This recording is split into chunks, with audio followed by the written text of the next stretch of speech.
Oh, what a crowd Saturday night at the Washington Grizzlies Stadium. That game it didn't even start. It was against Idaho Vandals, and it didn't even start till supposed to start at 8:15. It didn't even start till 8:30. The game was on ESPN. Even announcers were just blown away, Screaming fans, the screaming fans in the north end zone. They're like, yeah, go Grizz, go Grizz, yeah! I mean, it was crazy, man. And if you ever been to a home game, the north end zone, that's where the crazies hang out, man. Wow, it is a big sky opener for both teams. Grizz walked away with a 41-30 big win, opened the conference. Yeah, I was planning on going over, but the logistics did not favor. No, it just didn't. It didn't. What the heck? Got new stuff up. Didn't pan out to get over there and get back. And if the game was in the afternoon, I might have gone, but 8:30 at night means you're going to stay or drive home in the middle of the night. So, I mean, there were some great games on Saturday anyway. So, I was glad I didn't really get to go to Missoula. I got the college top 20. Looks a little bit different this morning, don't it? Yep. Yeah, a little bit different. So, good games on Saturday. It was good to stay home, watch all the games. All afternoon there was good games on. So, before we get any further, remember to give this podcast, give me a show, give me a big like, give me thumbs up. And if you haven't already, don't forget to subscribe to the channel. The subscribe button's right down there, and you'll be notified of any and all new content, and you'll have a chance to win some fabulous prizes.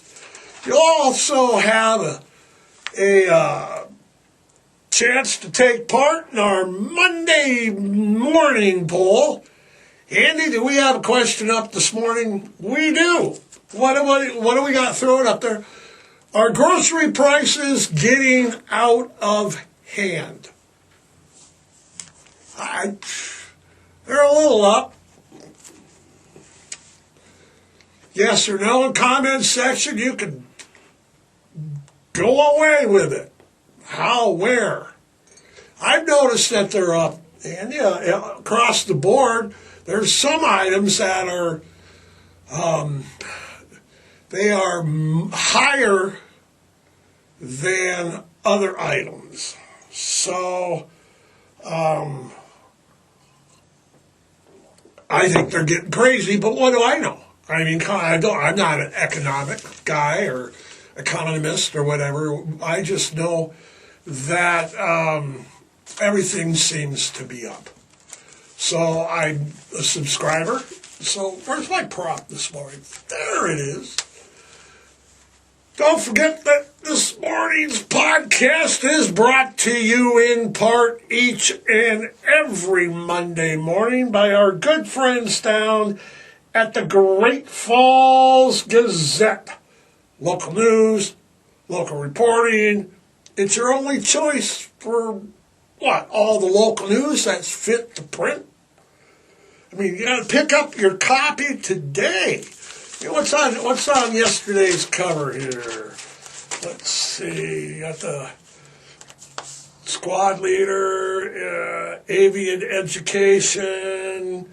You don't have me. I'm not on the cover. But, if I ever am, you know what I'm going to do? I'm going to buy 5 copies for my mother. Hey, going to see my smiling face on the cover of the Great Falls Gazette. Oh, yeah, pick up your copy today. We're going to probably make here Crimestoppers on the back. Crimestoppers, America's most wanted. We'll be wanted by what? Ice-T and the special SVU, the Special Victims Unit. Wanted for a morally apprehensible podcast. What do we got here on the back? We got Cody, Stephanie, Sean, and Curtis. They're all wanted by the Great Falls Police Department. If you see them, call Crimestoppers. Let's get them off the streets, all right? All right. Yeah, that's right. Don't do the crime if you can't do the time. All right. Good morning. It is a Monday, September 29th. It's warming up out there. Sunny Monday morning. Supposed to be what? 88 today. 88. No way. Throw it up there. It is supposed to be 88 today. All right. Let's give a big shout out. You know, it's September 29th to the Dice Man. Yeah, Andrew Dice Clay turned 68 today. Can we do any Andrew Dice recant? Yeah, we can. We can do Andrew Dice on. Little Miss Muffet sat on a tuffet, eating her curds and whey. Along come Miss Spider, and sat down beside her, and said, "What's in the bowl, bitch?" Whoa!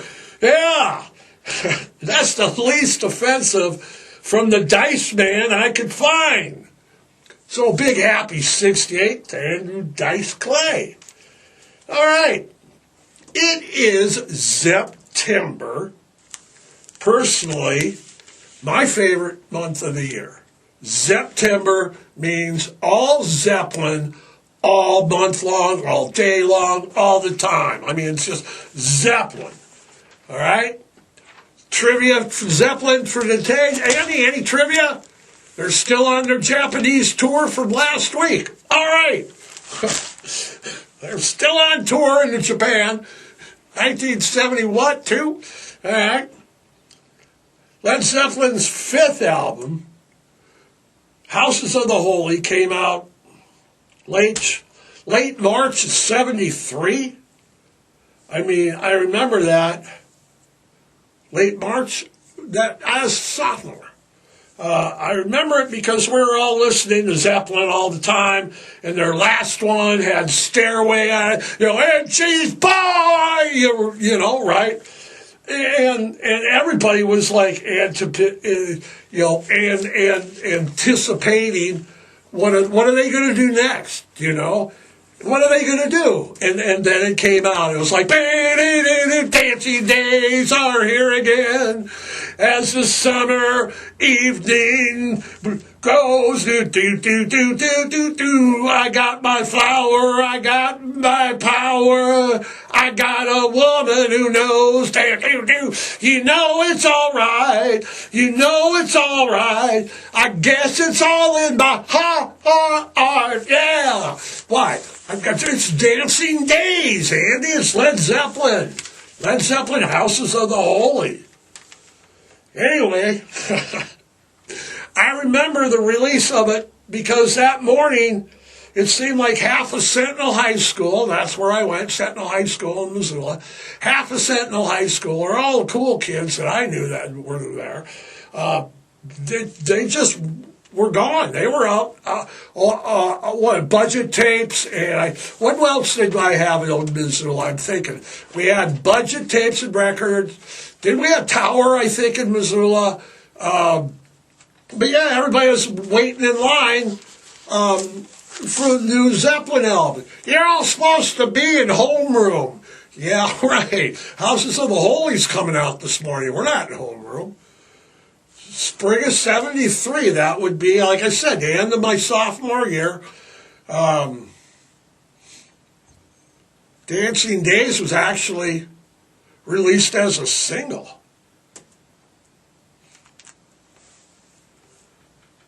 I mean, I'm sad to see September go. But on the bright side, next month is Rocktober. That's right, Rocktober. What best 2 months of the year? You got September and Rocktober. So stay tuned, see what we got for Rocktober. All right.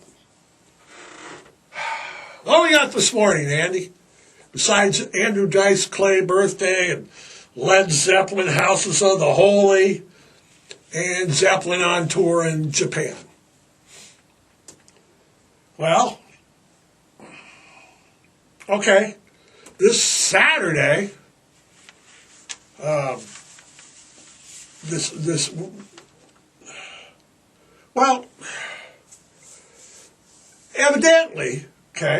evidently we're at war with Portland, Oregon. Did I read that right over the weekend? On Saturday, President Trump said he'll send troops to war-ravaged, in quotes, Portland, Oregon. He says it's, again, under quotes, under siege. And he's authorizing full force if necessary. I mean, geez, what's going on in Portland? I mean, I know the old Oregon Ducks beat Penn State on Saturday, but it was double overtime to boot, but that's no reason to send in the troops, is it? I mean, come on, they played the game. They didn't even play the game in Ohio, or in Oregon. They played it in Ohio.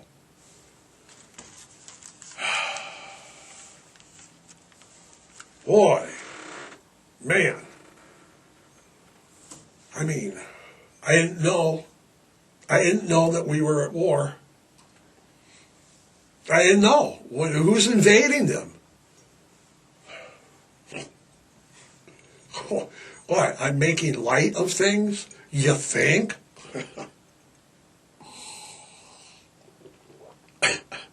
All right. You know, instead of tweeting about ravaged places and ravaged this, I mean, if you looked at the horror in the Heartland lately, that's a horrific what's going on down there. Okay? In the heartland of America, that's where cows, grain, corn, wheat, sorghum, soybean. Why? Why am I going, it's horrific? And why did I say it's horrific in China or in the heartland? Well, it's because of China. I got China on my brain. Yeah, it is. Look, our farmers are going broke. Okay? China has stopped buying what? What? They pretty much stopped buying everything that the United States farmers export. Like I said, sorghum. What's sorghum? It's like a grain. It's grain.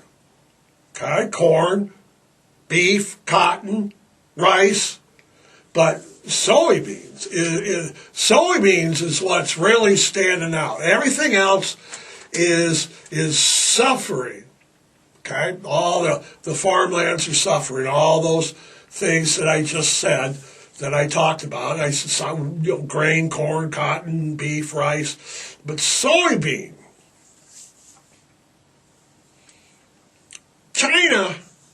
China traditionally buys at least 30% of all soybean grown in the United States. That's a lot. That's a third of all the soybeans that are grown in the United States, China buys. But, do they now? China has been in effect boycotting soybeans in retaliation for the high export tariffs that our President Trump has imposed.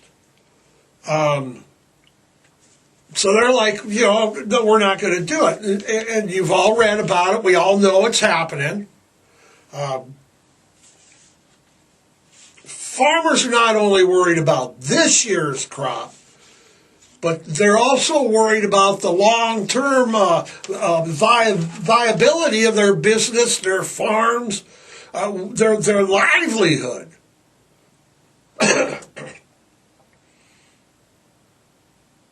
You see, if China stops buying and importing, they're going to like, all right, we're not going to buy anymore, and we're not going to import anymore. You got your soybeans, go whatever. They're literally, sitting on the whatever soybeans sit on. Vines, stalks. They're just sitting there. That's what I do know. Okay? Now, like I said, if China stops buying and importing from American farmers, what are they going to do? What are they going to do in the immediate future? What are they going to do for the long future? You see, what if they can't sell their crops this year? And I've talked to farmers because I'm obviously not a farmer. But what if they can't sell their crops this year? Okay. Well, that means not only is there no money for the bills and Christmas for this year, okay, they can't sell their crops, 30%, and that's a lot, people. 1/3 of a whole country's grown crop is now not. That affects a lot of people, okay? I don't think you comprehend, or at least I didn't when I first started reading about this, the magnitude of, 1/3 of all that crop is not being bought. That's a lot of farmers, that's a lot of farm. And I'm just talking about soybean right now. So, like I said, if you don't have the money for sell this year's crop, then that means you're not going to have the money for not only this year's bills and maybe Christmas, but what about the money that it's going to take to get ready for next year's crop? Because that's what you do as a farmer. You make money, you take that money and you pour it into next year. Pour a lot of it into next year. So if you don't have that money to pour into next year, there will be no next year. It would be disastrous. That's why I keep calling it horrific. And it's a horror in the heartland, I'm telling you. And you got to remember this. Soybeans are the top United States. It's the top export in the United States. It's number one, our number one export, and it counts for about 20% of all farm goods that are sent overseas. So not only do we have 1/3 of the country farmers not being able to, now we have 20% of all the farm goods. Now that's a big, big, big chunk. And it's really affecting the farms. It's all over the news. It's not a hard story to find. It wasn't a hard story for us to find. You got to remember, China's by far our largest buyer of pretty much everything. Okay, the European Union doesn't hold a candle to what we export and import from China. Okay, and that's all slowing down.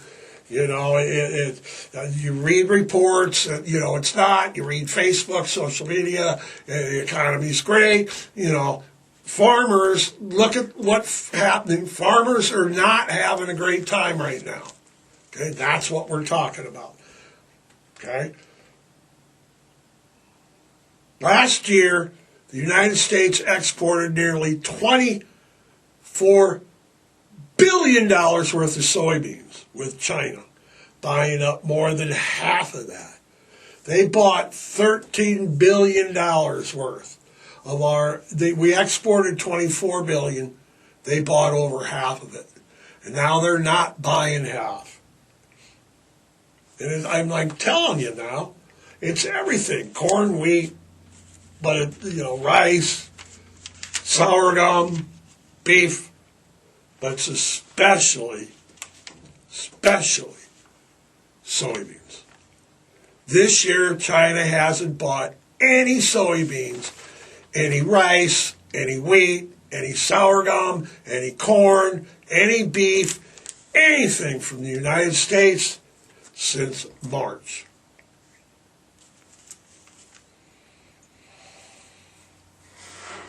Since March, Andy. What is it? Why, it's the end of September. We're getting ready for October. And they haven't bought not a good from us since March. Man.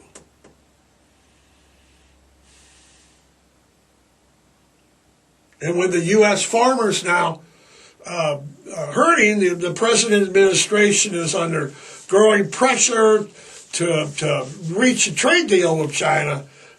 But if that deal isn't reached, it's already too late.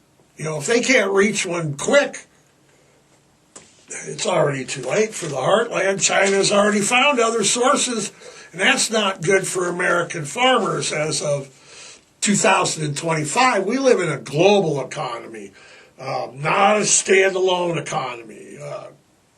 Coming into this year, many farmers were hoping just to break even because crop prices were, weak. Not only did their crop prices increase, but tariffs helped make crops uncompetitive around the world. It just drove prices down. Other tariffs on steel and especially fertilizer even set up the cost more for farmers. So I've talked to local farmers. The answer is always, the price of doing business is up, and we don't know what we do. The president last week said that we're going to take some of the tariff money we're making and give it to the farmers for a while. Let me get this straight, Andy. So we're paying more for pretty much everything because of the tariffs. Now the taxpayers are going to pay to bail out the farmers who wouldn't need to be bailed out if there were no tariffs anyway. So if the administration would literally have done nothing at all, everything would be cheaper and the farmers wouldn't have to be bailed out. Do I got that right? Do I? Pretty much? Okay. All right. What's going else is on here? What did I find here? We got some problems this month now. We're all aware, or all of this might all be for naught, all this tariffs and soybean crisis. I mean, we got Atlas 31, it continues coming around. I talked about this for 2 or 3 podcasts. Since its discovery, scientists and astronomers have frankly been trying to gather as much information as they can with pretty much Not much luck. We know. Yeah, and it doesn't matter about the farmers because we got 31 Atlas coming. I mean, we know, yeah. All right. I've talked about this before, but we know it's like interstellar, okay, right? We know that it's interstellar. That means that we know that it came from outside of the solar system, and they know it's moving pretty fast. How fast? How fast is pretty fast? Fast. Faster than anything they have ever seen before. They thought, faster. No, faster than that. Faster than anything they've ever seen before. They thought it was a comet. Then they thought it was an asteroid. And then there was speculation as to whether or not it was alien technology. And you know what? They still don't know. They still don't know what exactly it is. It's shrouded. What did we read the other day? It was shrouded. It's shrouded in this fog and this mist that just conveniently travels with 31 Atlas. Look up Google. When you're done Googling farmers in soybeans, then Google 31 Atlas. Okay? They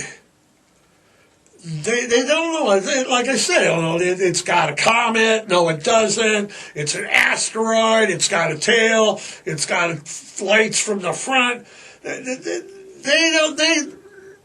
They even said that this thing is like flying through space like a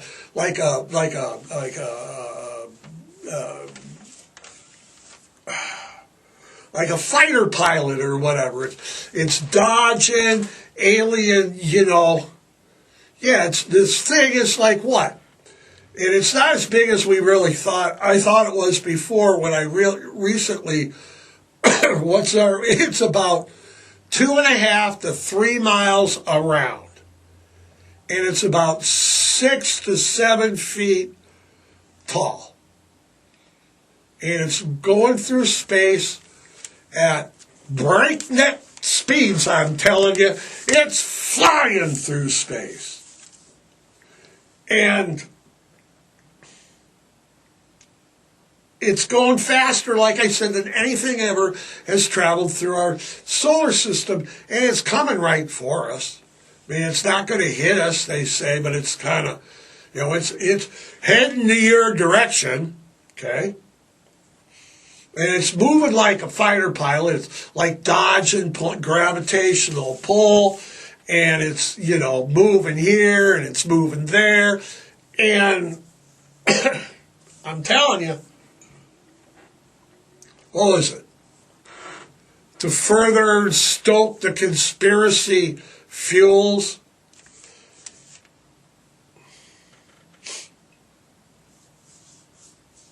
couple, when was it? Throw it up for me. 3 weeks ago, Elon Musk said on, what is it, X now? X marks the spot. Elon Musk said, and I quote, "It is confirmed 31 Atlas is an alien spacecraft." He'd know.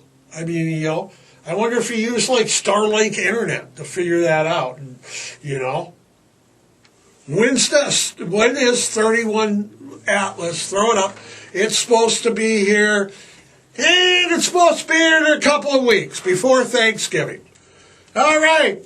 Be here before Thanksgiving. Aliens will be dressing up as trick-or-treatings, coming to your door. Pew, pew. Yeah.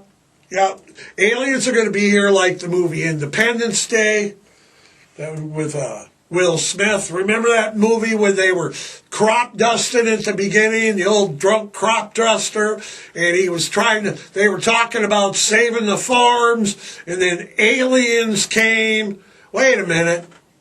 Are we on to something here this morning?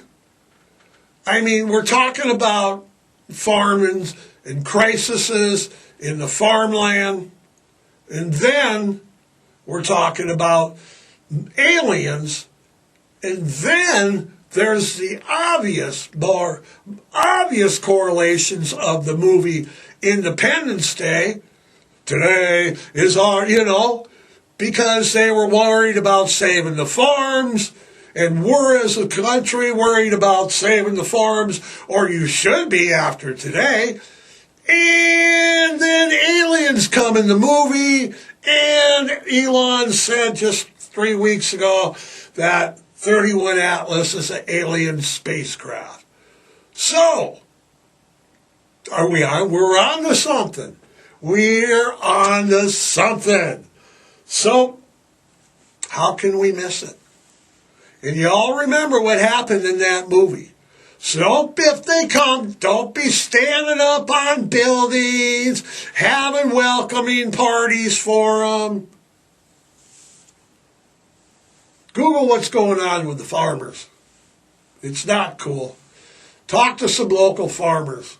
The economy is not good. We're not good. And it's not just right now. This has been going on for quite some time. So, what else, Andy? What else we got to do? Nothing. We are out of here.